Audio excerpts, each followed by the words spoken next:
تاریخ کے ملبے پہ کھڑی امت، گمشدہ عظمت، خاموش حال، تاریک مستقبل۔ تباہی کی راکھ سے اٹھنے والی دنیا نے دوسری عالمی جنگ کے بعد جو پرامن، خوابناک اور نئی تہذیبی اقدار پر مبنی عالمی عرف تراشا تھا، انسانوں کے اس رومانوی عقد کا ہنی مون اب اختتام کو پہنچ رہا ہے۔ یہ وہ بندھن تھا جس کی ابتدا محبت، انصاف اور باہمی احترام کے وعدوں سے ہوئی تھی، مگر وقت گزرنے کے ساتھ طاقت کی جبلت، مفاد کی حرص اور غلبے کی پیاس نے اس کے چہرے سے وہ تمام نقاب نوچ دیے جو اسے انسانی عظمت کا خواب اور تہذیبی ارتقاء کا استعارہ بناتے تھے۔ اقوام متحدہ کے منشور، انسانی حقوق کے اعلانات، عالمی عدالتوں کے قیام، قانون کی حکمرانی کے دعوے اور قومی خود مختاری کے نعروں نے ایک ایسا عالمی توازن کا تصور پیش کیا جس میں طاقت کی جگہ اصول، مفاد کی جگہ آدرش اور تسلط کی جگہ انصاف حکمرانی کرے گا۔ ایسا محسوس ہوا کہ شاید تاریخ ایک نئے تہذیبی احساس کی طرف رجوع کر رہی ہے۔ وقت نے اس دل فریب سراب کی حقیقت پہ نقاب کر دی ہے۔ جو کچھ اصول، انصاف اور عالمی ضمیر کے نام پر تعمیر کیا گیا تھا، وہ آخر کار محض ایک مہلت فریب ثابت ہوا۔ تہذیبی خود فریبی کا وہ جمالیاتی نقاب جو طاقت کی جبلت، مفاد کی وحشت اور غلبے کی اصلی پیاس کے سامنے زیادہ دیر قائم نہ رہ سکا۔ دنیا اپنے اصل کی طرف لوٹنے لگی ہے اور انسانیت ایک بار پھر اس مقام پر آن کھڑی ہوئی جہاں طاقت ہی اب معیار حق ہے۔ ایسے میں امت مسلمہ کی حالت اور بھی عبرتناک ہے۔ یہ وہی امت تھی جو فکری انحطاط، تہذیبی شکست اور استعماری غلامی کی پاتال میں جا گری تھی۔ وہ امت جس کے 1000 سالہ اقتدار کا سورج غروب ہو چکا تھا۔ صفوی ہوں، مغل یا عثمانی، تینوں عظیم سلطنتیں تاریخ کے افق سے رخصت ہو چکی تھیں، اور ان کی عظمت کی لاش پر کھڑا ہونے والا نیا عالمی تمدن امت کو ایک شکست خوردہ تماشائی کے درجے سے آگے نہ بڑھنے دے۔ اسی تاریخی راکھ، اسی تہذیبی مایوسی اور شکست کی انہی گہرائیوں میں خدا نے محض اپنے اذن سے مسلمانوں کو ایک نئی مہلت عطا کی۔ خود فاتحین باہم برسرے پیکار ہو گئے، اور ہم جو نہ کسی بیدار فکر کے وارث تھے، نہ کسی منظم قافلے کے مسافر، ایک کے بعد ایک خطے میں نیم خود مختاری حاصل کرنے لگے، یہاں تک کہ تدریجاً ریاستی وجود کی شکل میں امت کو عالمی منظرنامے پر ایک نئی سیاسی موجودگی عطا ہو گئی۔ وطن، وسائل، آبادی، ثقافت اور ایمان جیسی مانوی قوت کے ساتھ 57 جغرافیائی اکائیاں امت کے ہاتھ آئیں۔ یہ کسی تدبر یا سیاسی بصیرت کا حاصل نہ تھا، بلکہ ایک معجزاتی تنبیہ تھی، ایک الہی اشارہ اور نصرت کے قانون پر مشتمل ایک نیا عہد نامہ۔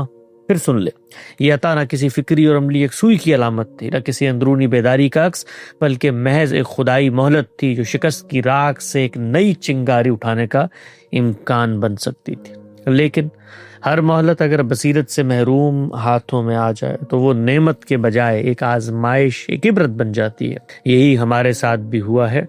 ہم نے اس نعمت غیر مترقبہ کو نہ شکر کے ساتھ اپنایا، نہ قناعت کے ساتھ سنبھالا اور نہ حکمت کے ساتھ برتا۔ یوں داخلی محاذ پر ہم فکری یکجہتی کے بجائے فرقہ وارانہ کشاکش میں مبتلا ہوئے اور خارجی سطح پر غیر حقیقی تصادم کا رستہ چنا۔ اشتغال بالادنیٰ کی اس مہم میں پیش قدمی کا شرف مذہبی قیادت کو حاصل رہا، وہ قیادت جو فکری احیاء کے بجائے جزوی مارکوں اور ماضی پرستی میں الجھی رہی، وہ قیادت جسے اندھیروں میں چراغ جلانے تھے۔ اس عنایت خسروانہ کو تدریجی حکمت کے دروازے پر دستک کے بجائے عظمت رفتہ کی بازیافت کے خوابوں میں گم ہو گئی، گویا صدیوں پر محیط زوال یکا یک پلٹ جائے گا اور عالمی غلبہ محض جوشیلے خطبوں، احتجاجی نعروں اور جذباتی دہائیوں سے واپس آ جائے گا۔ یا للعجب! ایسی قیادت کے زیر اثر ہم نے نہ اپنے فکری زوال کی تہوں کو پار کرنے کا آغاز کیا، نہ روح اثر کی گونج سن سکے، اور نہ ہی اس علم و حکمت سے جڑ سکے جو اقوام عالم کو ماضی کے خوابوں سے نکال کر حال کے حقائق سے ہم آہنگ کرتا ہے۔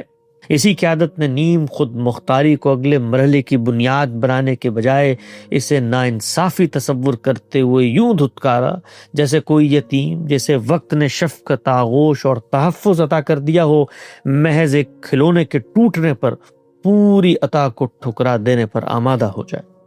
ہمیں جو سیاسی آزادی حاصل ہوئی تھی وہ اگرچہ مکمل نہ تھی، مگر یاد رکھنا چاہیے کہ یہ اس عالمی شکست کے بعد ملی تھی جہاں ہماری آنکھوں نے ماضی میں اپنی ماؤں کو اغیار کی لونڈیاں بنتے دیکھا تھا۔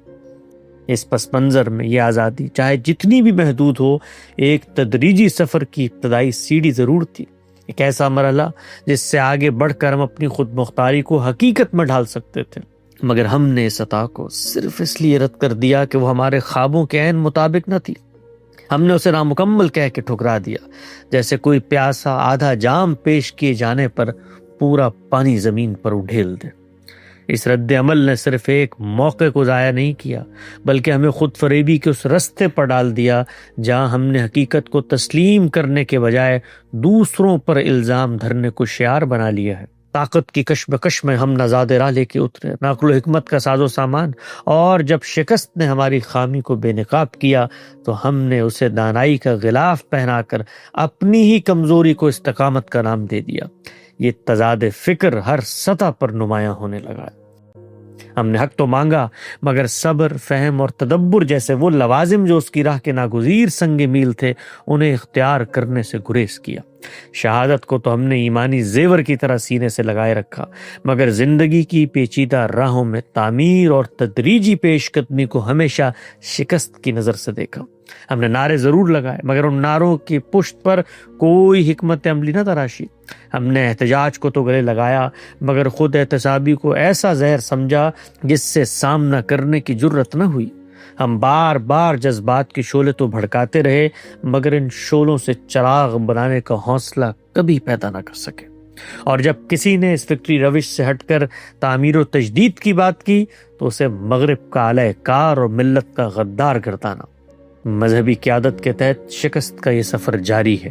فلسطین، لبنان، شام، یمن اور اب ایران، ہر جگہ وہی دعوی مزاحمت، وہی بے بصیرتی اور وہی نتیجہ، داخلی تباہی، خارجی تنہائی، اور ایک بار پھر وہی سناٹا جو ہر نعرے کو نگل جائے۔